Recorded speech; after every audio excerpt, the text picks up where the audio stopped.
வணக்கம், welcome to JK creation. Last வீடியோவில் ஆரி cross chain stitch எப்படி ஸ்டிச் பண்ணுறதுன்னு பார்த்தோம். இந்த வீடியோவில் ஆரி கிறிஸ் கிராஸ் ஸ்டிச் எப்படி ஸ்டிச் பண்ணுறதுன்னு பார்ப்போம். ஃபர்ஸ்ட்டாக இந்த மாதிரி 2 கோடு கீறிக்குவோம். முதலாவதாக சரி த்ரெட்டில் எப்படி ஸ்டிச் பண்ணுறதுன்னு பார்ப்போம். இரண்டாவது லைன்லேருந்து ஸ்டார்ட் பண்ணி த்ரெட்டை கீழேருந்து மேலே இழுத்துட்டு முதலாவது லைனுக்கு சரிவாக கொண்டு போய் ஒரு செயின் ஸ்டிச் போட்டு த்ரெட்டை பின்பக்கமாக கொண்டு வந்து ஒரு சின்ன செயின் ஸ்டிச் போடணும். அப்படியே த்ரெட்டை கீழ்ப்பக்கமாக சரிவாக ரெண்டாவது லைனுக்கு கொண்டு வந்து ஒரு செயின் ஸ்டிச் போட்டு அது பக்கத்தில் ஒரு சின்ன செயின் ஸ்டிச் போடணும். போட்டுட்டு மறுபடியும் த்ரெட்டை முதலாவது லைனுக்கு சரிவாக கொண்டு போய் ஒரு செயின் ஸ்டிச் போட்டு அதன் பின்பக்கமாக ஒரு சின்ன செயின் ஸ்டிச் போடணும். இந்த மாதிரி தான் ஃபுல்லாகவே ஸ்டிச் பண்ண போகிறோம். இந்த ஸ்டிச்சிங் ப்ளவுஸோட நெக் பார்டருக்கும் ஸ்லீவோட பார்டருக்கும் யூஸ் பண்ணலாம். ரொம்பவே அழகாக இருக்கும். ரொம்பவே ஈஸியான ஸ்டிச் தான். இந்த ஸ்டிச்சிங்கை சில்க் த்ரெட்டில் போடும்போது ரொம்ப நல்லா இருக்கும். சரி த்ரெட்டில் ஸ்டிச் பண்ணி முடிச்சுட்டு இனி சில்க் த்ரெட்டில் எப்படி ஸ்டிச் பண்ணலான்னு பார்க்கலாம்.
நாம் எந்த அளவுக்கு லைன் வரைஞ்சிருக்கோமோ அந்த அளவுக்கு ஸ்டிச் பண்ணி முடிச்சிட்டோம்.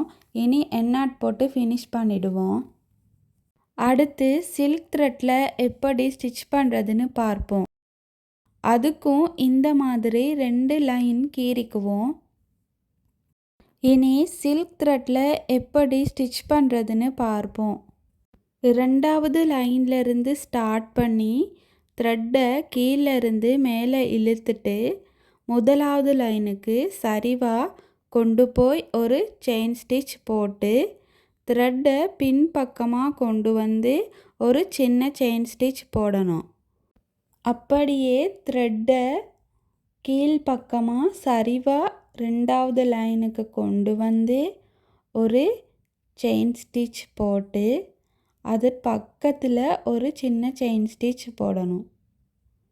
போட்டுட்டு மறுபடியும் த்ரெட்டை முதலாவது லைனுக்கு சரிவாக கொண்டு போய் ஒரு செயின் ஸ்டிச் போட்டு அதன் பின்பக்கமாக ஒரு சின்ன செயின் ஸ்டிச் போடணும்.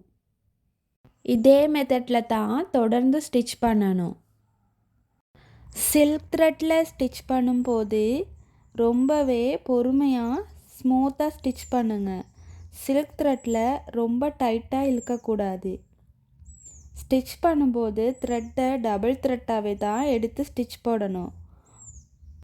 நாம் எந்த அளவுக்கு லைன் வரைஞ்சிருக்கோமோ அந்த அளவுக்கு ஸ்டிச் பண்ணி ஃபினிஷ் பண்ணிடுவோம். இந்த வீடியோ உங்களுக்கு பிடிச்சிருந்தா லைக் பண்ணி ஷேர் பண்ணுங்கள்.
இப்போது நாம் சில்க் த்ரெட்டில் ஆரி கிறிஸ் கிராஸ் ஸ்டிச் எப்படி ஸ்டிச் பண்ணுறதுன்னு பார்த்தோம்.